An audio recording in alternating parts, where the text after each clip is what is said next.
Good morning! For today's video ay gagawa tayo ng kutsinta.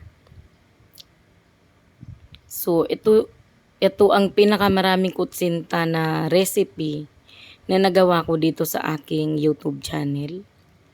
Kasi 4 cups to ng cassava flour, saka 4 cups ng all-purpose flour. So, usually ginagawa lang natin lagi ay 2 cups, 2 cups. So, ito po ay 4 cups.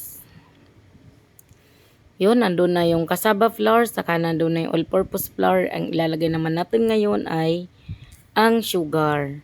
So, bali ang total na sugar na nailagay ko dito ay 5 cups. Kasi po, nung 4 cups lang ang inilagay natin ay matabang po siya. Kaya ginawa nating 5 cups lahat ang sugar. So, pwede mo pa siya increase up to 6 cups, pero sa akin okay na lang din yung 5 cups. So, sa water naman, pwede mo siyang lagyan up to 12 cups, pero ako po 10 cups lang yung nilagay kong water. Ayos lang din naman siya. Hindi siya makaka-apekto sa quality ng ating lulutuin. Ayoko kasi na masyadong maraming tubig. Para gusto kong kutsinta yung medyo matigas.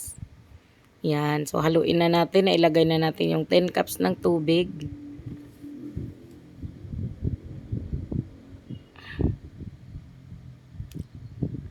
So, habang ginagawa po natin to ay pwede na po tayo mag-umpisa na magpakulo ng tubig sa ating steamer. Since ito po ay mga large molder ang gagawin natin, kailangan medyo dami-damihan natin yung tubig ng steamer natin kasi 20 minutes po ang bawat salang nito. Kasi sa large molder ng puto, pinupuno ko po yun kasi hindi naman umaalsa ito. Yan, itong unang salang natin hanggang pangalawang salang ay hindi po natin yan kinulayan ng orange. Kung ano lang yung kulay ng brown sugar, yan lang ang magiging kulay niya. Pero yung pangatlong salang hanggat sa matapos ay kinulayan ko po ng kulay orange. Para naman siya magmukhang kutsintang-kutsinta talaga. Kasi maputla kapag walang kulay.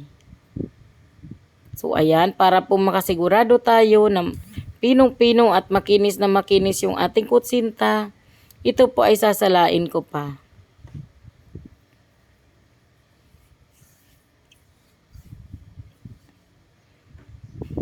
Ayan, salain natin.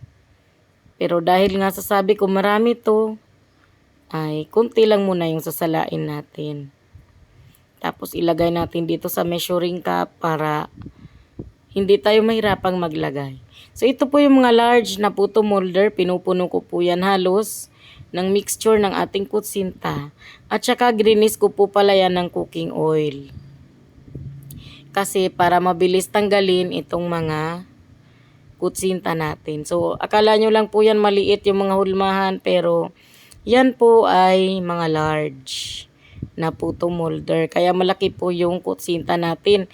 Talaga naman makakain ka lang ng 2 hanggang 3, mabubusog ka na talaga. Kasi malaki yan. Usually, pagka nagluluto ako ng kutsinta, lagi lang ako sa medium. Ayan. After 20 minutes po, ito na yung nangyari. Luto na yung ating unang salang. At tutulungan lang natin yan matanggal sa pamamagitan ng toothpick. Yan, dito muna natin, bago natin ilagay sa paglalagyan talaga natin. Kasi para lumamig muna siya. Ayan, ina-unmold ko kaagad yan lahat kapag kahit mainit pa kasi minsan mahirap tanggalin kapag lumamig na siya. Saka syempre gagamitin ko ulit yung molder kasi marami pong salang. Nasa 80 pieces na large na kutsinta yung nagawa natin doon sa recipe na pinakita ko kanina. O diba napakarami. Pag ibebenta mo po ito, ang kutsinta 8 to 10 pesos ang isang piraso. So depende na yan sa location kung nasaan kayo. Ayan, ito na po ang ating finished product, ang ating kutsinta.